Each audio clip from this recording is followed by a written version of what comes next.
My name is Marcus Reed. I'm 38 years old, born and raised in Atlanta, Georgia. By profession, I'm an audio engineer. I've spent nearly 2 decades turning chaos into clarity.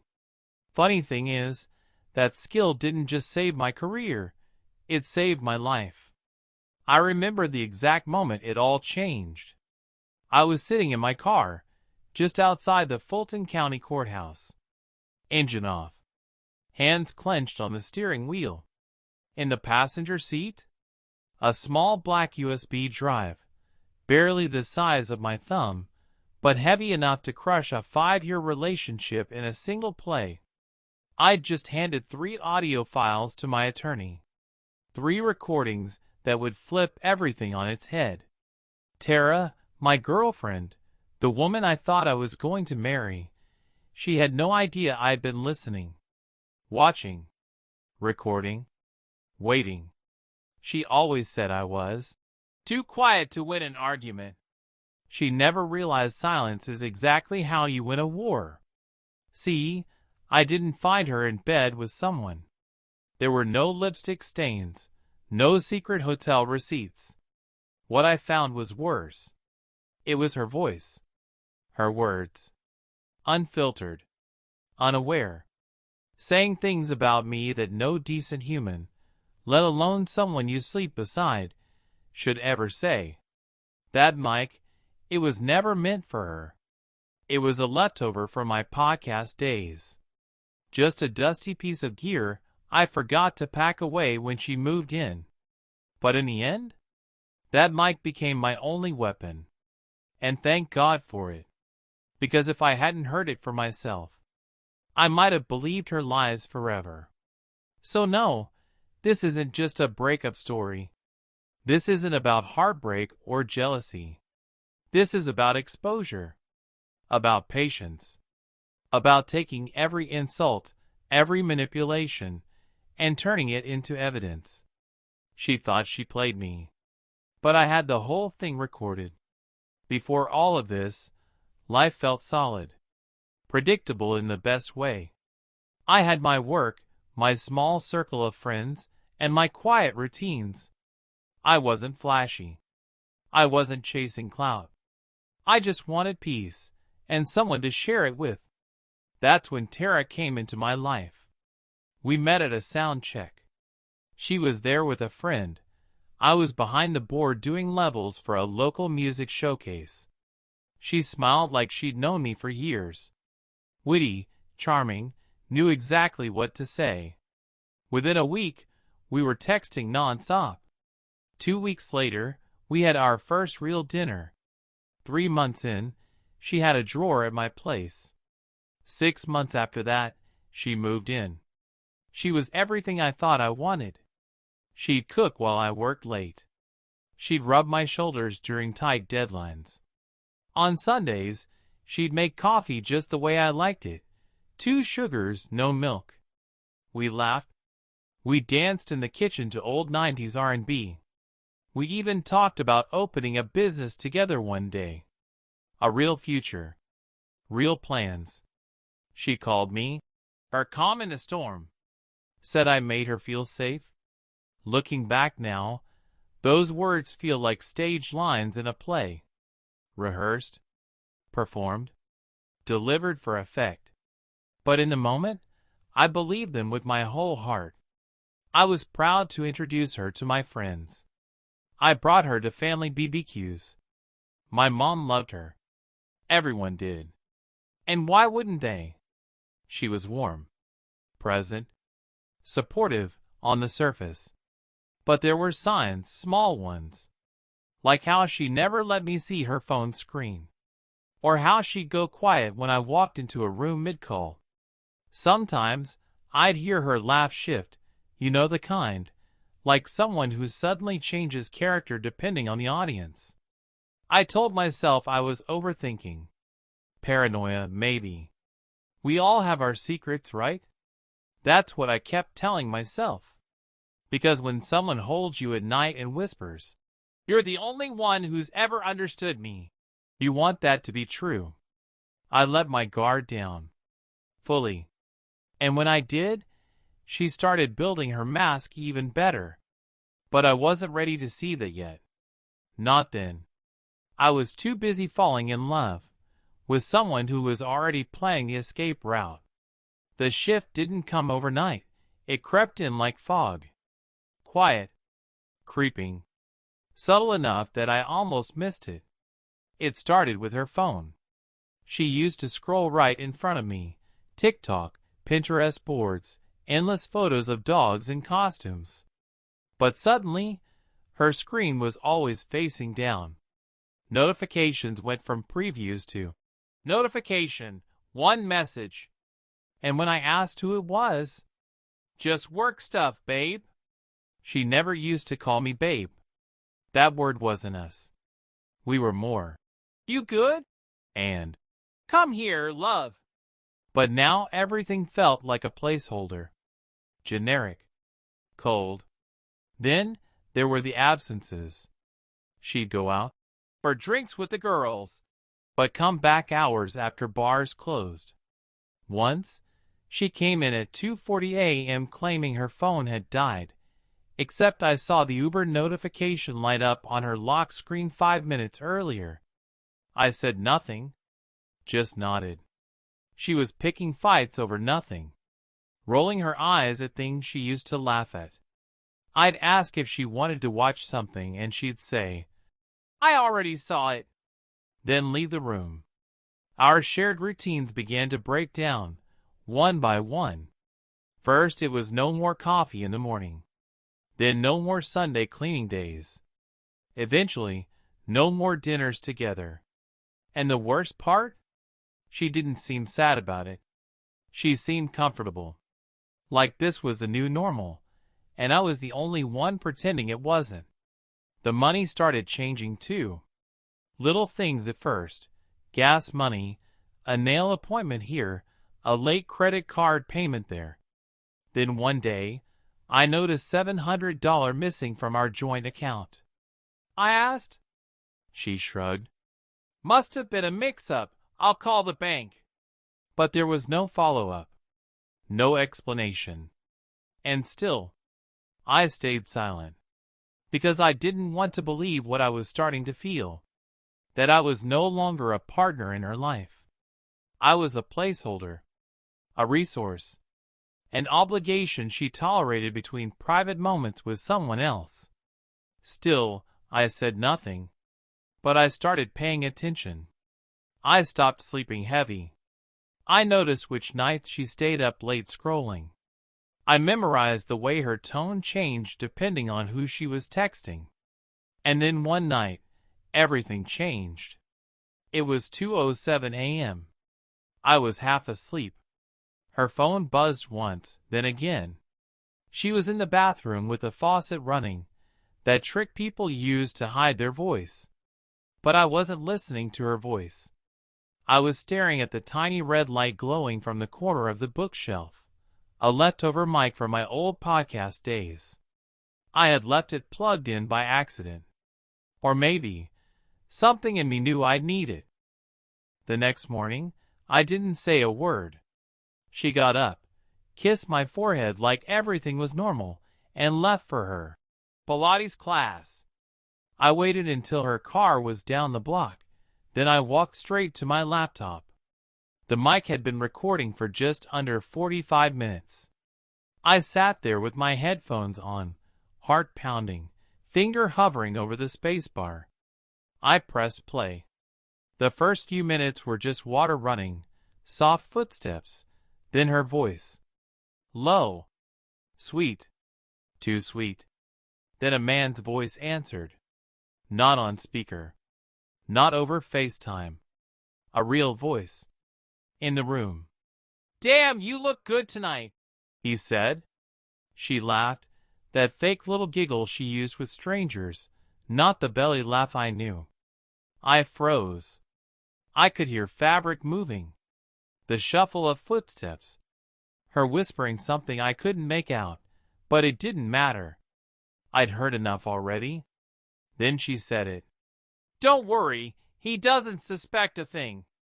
He's too wrapped up in his little audio empire. He's harmless. That line shattered something in me. I wasn't angry. I wasn't even surprised anymore.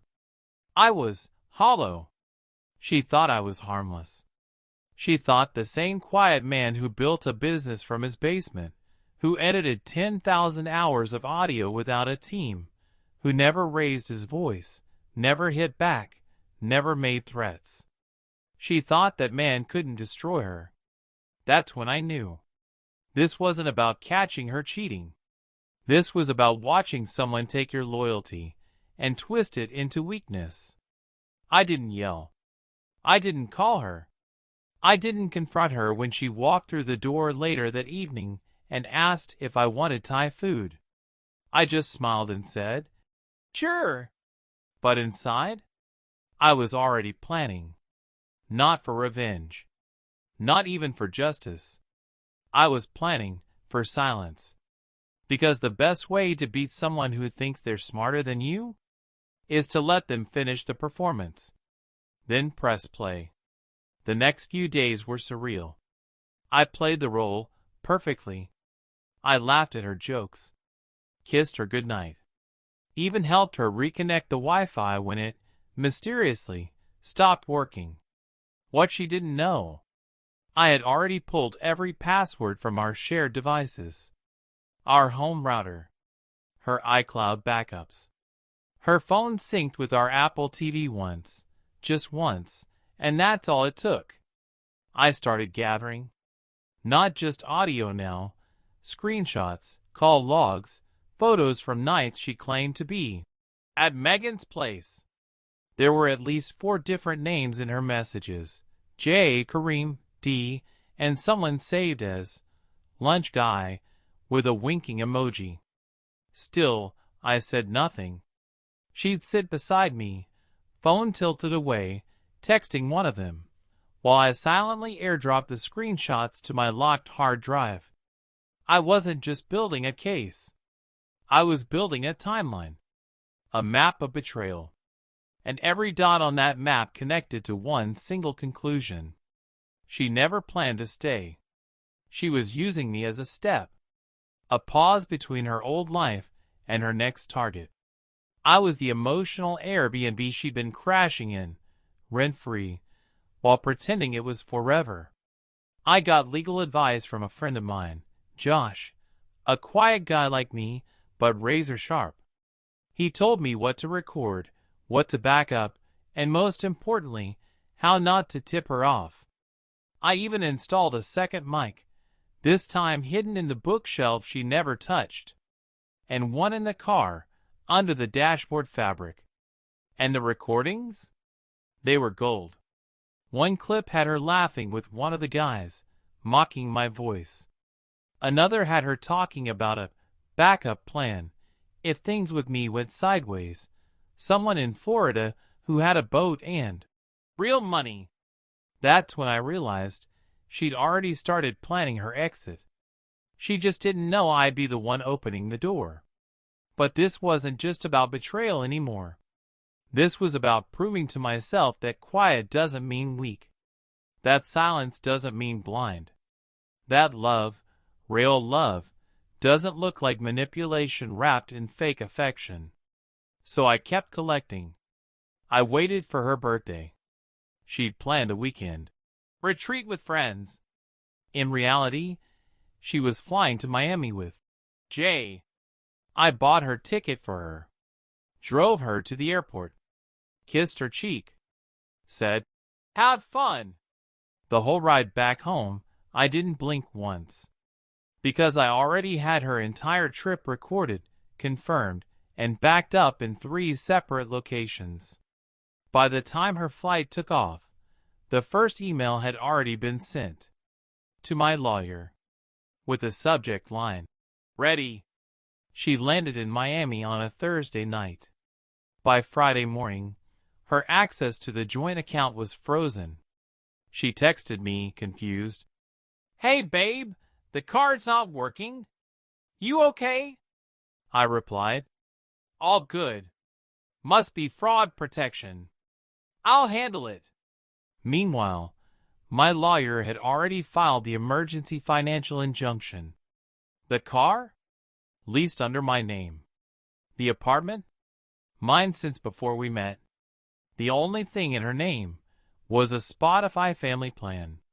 She just didn't know it yet. That weekend, while she was sipping cocktails with Jay, I met with a property manager, changed the locks, and handed over a printed dossier. It was 36 pages, photos, timestamps, transcriptions. Everything labeled. Everything legal. On Monday morning, she returned. Still in vacation mode, 10 lines and sunglasses. She tried her key. Didn't work. She called me 5 times. I didn't answer.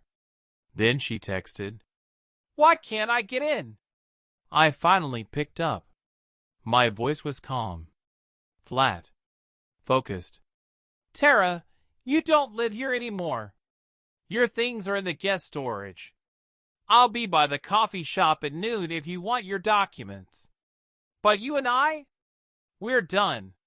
She lost it. I could hear the panic shift into desperation. "You can't just do this." That's when I said the line I had rehearsed in my head for weeks. "You played me, but I recorded the whole performance." I met her at the cafe. She showed up in oversized sunglasses, like she was still on vacation. No apology, just attitude. I handed her a sealed envelope. Inside were printed screenshots, a flash drive with the recordings, and a signed cease and desist, preventing her from using my name or likeness in anything public. She looked at me like I'd slapped her. I didn't yell. I didn't flinch. I just said, "You always said I was too quiet. Guess what? Quiet wins courtrooms." She tried to fight back. Threats, tears, even one last flirtation. I didn't respond to any of it, because the truth didn't need defending. It was all there. In her voice. In her texts. In her choices.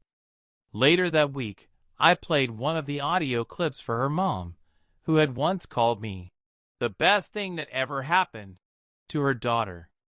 When she heard Tara laughing about using me for stability, her mother's face dropped. She simply said, "You deserve better." I nodded. I already knew. It's been 16 months. The apartment's quieter now. No more fake laughter bouncing off the walls. No more second-guessing my worth every time someone's phone lights up. I replaced the couch she picked. Took down all the "isn't hers" decorations. It's just me now, and that's not sad. That's free. I'm still working in audio, but I don't record love songs anymore. I produce a podcast called The Quiet Exit. Real stories. Real betrayal. Real recoveries. And yeah, one of those episodes was mine. I've never said her name. Never posted receipts. Never tried to ruin her online. Because the truth is, the revenge already happened. Not in court. Not in the confrontation. But in the fact that I'm still here, and I'm not broken. She took the ring. She took the lies. She took the years we were supposed to grow.